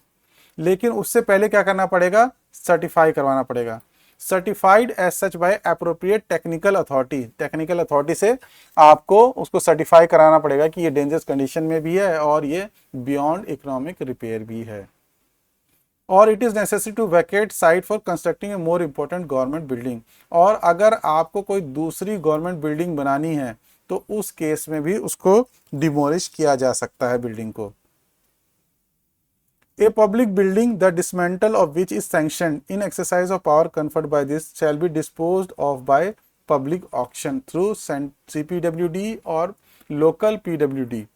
तो अगर किसी बिल्डिंग को डिसमेंटल करने के लिए सैंक्शन कर दिया गया है तो उसको डिसमेंटल करने के लिए जो तरीका बताया गया, प्रोसीजर बताया गया, वो है पब्लिक ऑक्शन का। और वो पब्लिक ऑक्शन किसके थ्रू करना है, CPWD के थ्रू करवाना है, या जो लोकल वहाँ पे पब्लिक वर्क डिपार्टमेंट होगा उसके थ्रू कराना है। तो पब्लिक वर्क डिपार्टमेंट जनरली आपके जो भी ये वर्क का काम होता है, बिल्डिंग बनाने का काम होता है, तो ये सारा काम करता है। जैसे NBCC जो है वो गवर्नमेंट बिल्डिंग्स को बनाता है, तो वो एक तरह का जो है आपका पब्लिक वर्क डिपार्टमेंट का है, सेंट्रल पब्लिक वर्क डिपार्टमेंट सबका पार्ट है। ठीक है, तो जहाँ पे CPWD नहीं है वहाँ पे आप लोकल जो PWD है उसके थ्रू जो है आप पब्लिक ऑक्शन करा सकते हैं।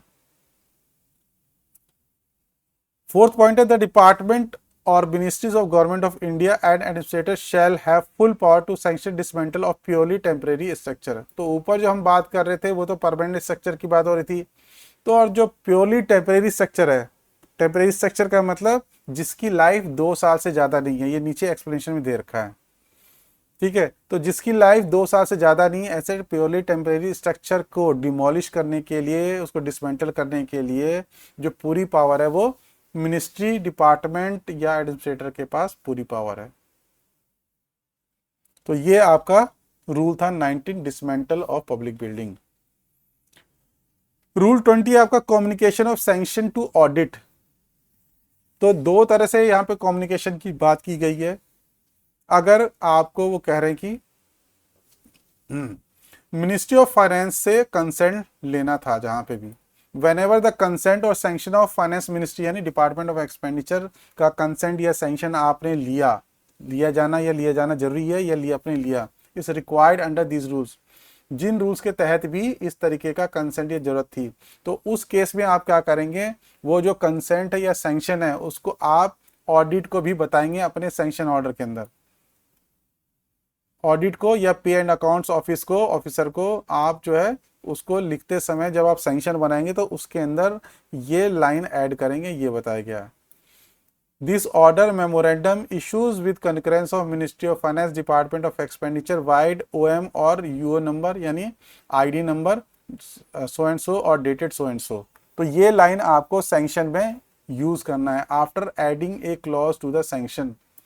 सैंक्शन के अंदर आप ये लाइन ऐड करके ही उसको आपका सैंक्शन प्रॉपर माना जाएगा, यानी ये आपको ऐड कराना पड़ेगा। तो जिस रूल के तहत भी अगर आपको फाइनेंस मिनिस्ट्री की कंसेंट या अप्रूवल आप ले रहे हैं, तो फिर उस केस में आप क्या करेंगे, ये लाइन भी उस सैंक्शन के अंदर ऐड करेंगे। Whenever a financial sanction is issued by Department of Government of India in exercise of power conferred in these rules in consultation with internal financial advisor। ये तो था कि जब आपने फाइनेंस मिनिस्ट्री को कंसल्ट किया, अगर आप फाइनेंशियल सैंक्शन निकाल रहे हैं और उस केस में आप क्या कर रहे हैं, फाइनेंशियल एडवाइजर से कंसल्ट कर रहे हैं या इंटीग्रेटेड फाइनेंशियल एडवाइजर से कंसल्ट कर रहे हैं और अप्रूवल भी ले रहे हैं कॉम्पिटेंट अथॉरिटी की, तो इसके बारे में भी आपको ऑडिट या पे एंड अकाउंट ऑफिसर को लिखना पड़ेगा। और उसके अंदर आप क्लियरली ये लिखोगे कि this sanction issues with the approval of the competent authority, आप अप्रूवल की बात भी बताओगे, और एडवाइस ऑफ इंटरनल फाइनेंस और internal integrated finance was conveyed vide diary number और UO number dash and dash.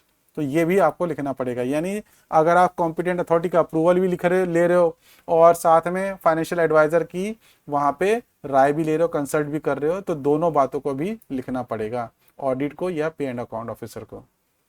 तो ये communication of sanction to audit की बात हो रही थी कि आप अगर फाइनेंस मिनिस्ट्री को रेफर कर रहे हो तो वो बात भी आप अपने सैंक्शन में लिखोगे, और अब जब आप कॉम्पिटेंट अथॉरिटी का आप अप्रूवल ले रहे हो और साथ के साथ आप इंटीग्रेटेड फाइनेंशियल एडवाइजर या फाइनेंशियल एडवाइजर से आप कंसल्ट भी कर रहे हो, दोनों ही केस के अंदर इन सारी बातों को आपके सैंक्शन में रिफ्लेक्ट करना है जब आप ऑडिट को कॉपी भेज रहे हो।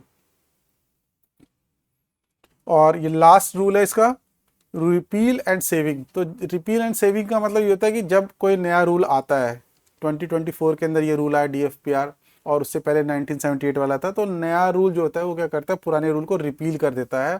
लेकिन जो काम पुराने रूल के तहत हुए हैं वो सारे काम ऐसा नहीं कि एबॉलिश हो जाता है, तो वो सारे काम वैलिड माने जाते हैं। तो उसी बात को यहाँ पर रिफ्लेक्ट किया गया है। The delegation of financial power rules 1978 is here bye repealed. तो इस रूल के आने से जो आपका 1978 वाला था वो रिपील हो गया। Provided that such repeal shall not affect anything done, any order issued, any action taken और any power exercise before coming into force of DFPR 2024। तो डीएफपीआर 2024 के आने से पहले जो कुछ भी किया गया था वो सारा खत्म लेकिन नहीं होगा, वो वैलिड रहेगा। All sanctions, order, declarations, other actions taken before commencement of these rules shall continue to be operative and in force। तो इस रूल के आने से पहले जो जो सब ऑपरेटिव था वो सब ऑपरेशन में रहेगा और वो वैलिड भी रहेगा। Even after the commencement of these rules, unless specifically cancelled, जब तक उसको कैंसिल नहीं किया जाता। ठीक है, तो कहने का मतलब ये कि आपने ये जीआईडी देखे, इस जीआईडी में अगर ये लिखा हुआ है कि in supersession of the previous rule, तब तो ये आपका मतलब ये रूल आपका सिर्फ यही रूल बचा। और लेकिन ऐसा कुछ नहीं लिखा हुआ और ये लिखा हुआ है कि ये रूल्स ध्यान में रखने हैं, तो उस केस में पुराने रूल्स भी देखने पड़ेंगे इस रूल के, और ये जो नए रूल है वो भी देखने पड़ेंगे। तो जैसा कि आपके अंदर किसी किसी में लिखा हुआ है, देखिए ये लिखा हुआ है कि the revise limits and guidelines are hereby conveyed in supersession of this ministry's office memorandum. तो ये कहने का मतलब हुआ कि यहाँ पे क्लियरली बता रखा है कि जो पुरानी बातें थी, पुराने रूल थे, वो सारे अबॉलिश कर दिए, उसको डिलीट कर दिया गया है, हटा दिया गया है। अब ये जो नीचे बातें बताई गई है, नीचे जो रूल्स बनाए गए, उसको आपको सिर्फ ध्यान में रखना है। तो ये बताने का ये पर्पस है, यानी कहने का मतलब ये है कि ये यही कह रहा है, यही सी बात को ये रूल भी कह रहा है कि जो सैंक्शन ऑर्डर पहले पुराने डीएफपीआर के तहत निकले थे वो सारे तब तक ऑपरेटिव रहेंगे जब तक क्या होगा, नया रूल उसको स्पेसिफिकली रिवोक नहीं कर देता, कैंसिल नहीं कर देता। ठीक है, प्रोवाइडेड फर्दर क्या कह रहा है, all delegation made to any authority under special orders of government shall continue to remain in force unless specifically revoked by president. तो प्रेसिडेंट ने पहले जो जो ऑर्डर इशू किए थे या उनके नाम पे इशू हुए थे, वो जब तक प्रेसिडेंट उसको रिवोक नहीं कर देते तब तक वो भी वैलिड माने जाएंगे। ठीक है, तो सारी बात यानी रिपील कितना होता है, नए रूल को आने के बाद उतना ही रिपील होता है जितना हम बाय ऑर्डर रिपील करते हैं। पूरा इसका मोटा मतलब ये हुआ, इस सब रूल का मोटी मोटी बात ये निकली। अब ये जो रूल है आपका डीएफपीआर 2024, पूरा जो ये रूल है, ये कुछ कुछ मिनिस्ट्री डिपार्टमेंट पे अप्लाई नहीं होता, और ये क्वेश्चन 3-4 बार आया हुआ है कि किस किस पे ये अप्लाई नहीं होता। तो बहुत ही इंपॉर्टेंट ये सब रूल है, लास्ट सब रूल है, लेकिन इंपॉर्टेंट भी है, क्वेश्चन कई बार आया हुआ है। तो किन किन के ऊपर ये रूल अप्लाई नहीं होगा आप डीएफपीआर 2024 ये देख लीजिए। मिनिस्ट्री ऑफ रेलवेज और उसके जो सबऑर्डिनेट अथॉरिटीज है उन पे अप्लाई नहीं होगा। मिनिस्ट्री ऑफ डिफेंस और अथॉरिटीज जो उसके सबऑर्डिनेट उन पे अप्लाई नहीं होगा। जहां पे भी जो एक्सपेंडिचर खर्चा हो रहा है वो कहां से हो रहा है, डिफेंस सर्विस एस्टीमेट से हो रहा है। Department of atomic energy, department of space पे अप्लाई नहीं होता ये रूल। डिपार्टमेंट ऑफ टेलीकम्युनिकेशन पे ये रूल अप्लाई नहीं होता। और गवर्नमेंट ऑफ इंडिया के जो अब्रॉड जो चीज़ें हैं उन पे अप्लाई नहीं होता। तो गवर्नमेंट ऑफ इंडिया से रिप्रेजेंटेटिव अब्रॉड, तो जो रिप्रेजेंटेटिव बाहर हैं गवर्नमेंट ऑफ इंडिया के, उनके ऊपर ये रूल अप्लाई नहीं होता, और उनके लिए सेपरेटली जो फाइनेंस मिनिस्ट्री है वो निकालेगी। तो बेसिकली इन पे इसलिए अप्लाई नहीं होता क्योंकि ये जो है अलग अलग सेपरेट इनका स्ट्रक्चर है। मिनिस्ट्री ऑफ रेलवे का स्ट्रक्चर ये अलग है, आपने देखा होगा conduct tool ministry of railway का अलग है, और जो सीएसएस का कंडक्ट टूल है वो अलग है। तो इस वजह से स्ट्रक्चर थोड़ा डिफरेंट होने की वजह से, और ये अलग तरह के मैटर को डील कर रहे हैं, उस वजह से जो है इनके ऊपर ये डीएफपीआर अप्लाई नहीं हो रहा, सिर्फ यही रीज़न है। ठीक है, तो ये टोटल जो है आपका एक जो इसके अंदर बात करें, लेकिन ये जो मिनिस्ट्री ऑफ रेलवे और डिफेंस हो या कोई आपका एटॉमिक एनर्जी या टेलीकम्युनिकेशन हो, मान लिया इनके ऊपर ये अप्लाई नहीं होता, तो लेकिन इनके ऊपर एक रिस्पॉन्सिबिलिटी ये है कि जहां तक पॉसिबल होगा इनको रूल 8 के अंदर जो भी प्राइमरी यूनिट ऑफ अप्रोप्रिएशन बताए गए हैं वैसा ही स्ट्रक्चर फॉलो करना है।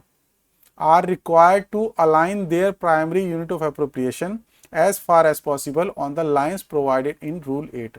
तो रूल 8 के अंदर जो प्राइमरी यूनिट ऑफ अप्रोप्रिएशन बताए गए हैं उसके जैसा ही या उसके similar he primary unit of appropriation जो है इनको रखना है। ठीक है, रूल 8 इन पे अप्लाई नहीं होता, लेकिन तब भी बोला गया है कि ये जो सारे डिपार्टमेंट हैं ये अपने ऑब्जेक्ट हेड को रूल 8 के जो ऑब्जेक्ट हेड बनाए गए हैं उसके तहत ही वैसा ही बनाना है। ठीक है, तो ये आज ये जो आपका जो मेन रूल्स थे डीएफपीआर के वो खत्म हो गए हैं। आप क्या करेंगे, आपका काम ये है कि जो जीआईडीज हैं उनको एक बारी रीड करके सारे पढ़ लेंगे ताकि आपका ये पूरा जो डीएफपीआर कंप्लीट हो जाए। डीएफपीआर एक इंपॉर्टेंट टॉपिक है, इसमें से 10-12 क्वेश्चन जनरली आ जाते हैं, तो इसको आपको ढंग से करना है। और जीआईडीज भी करना है क्योंकि जीआईडीज या जो गवर्नमेंट ऑर्डर है उसमें से भी कुछ ना कुछ पूछ लिया जाता है। और खासकर जो आपका ये एक्सपेंडिचर वाला है जिसके अंदर ये बता रखा है ईएफसी और पीआईबी ये सारे बता रखे हैं। लिमिट क्या क्या है ये जो टेबल में दिखा देता हूँ। ये अप्रेजल कौन करता है, अप्रूवल कौन करता है, कितनी लिमिट है, किसके पास है, ये जो टेबल है ये अपने आप में बहुत इंपॉर्टेंट है। तो इसको आप अच्छी तरह से जरूर कर लेंगे। तो यहाँ पे आपको जो मेन रूल्स है डीएफपीआर का ख़त्म हो जाता है। तो आज हम इतना ही करेंगे। और क्योंकि किसी भी वीडियो को बनाने के लिए बहुत मेहनत लगती है, तो मैं आपसे रिक्वेस्ट करूंगा अगर आपको ये वीडियो अच्छा लगा हो, मेरी मेहनत अच्छी लगी है, तो ज़रूर इसको लाइक करें, कमेंट करें और बाकी लोगों को भी शेयर करें ताकि उन तक ये वीडियो पहुंच सके। Thank you very much. जय हिंद।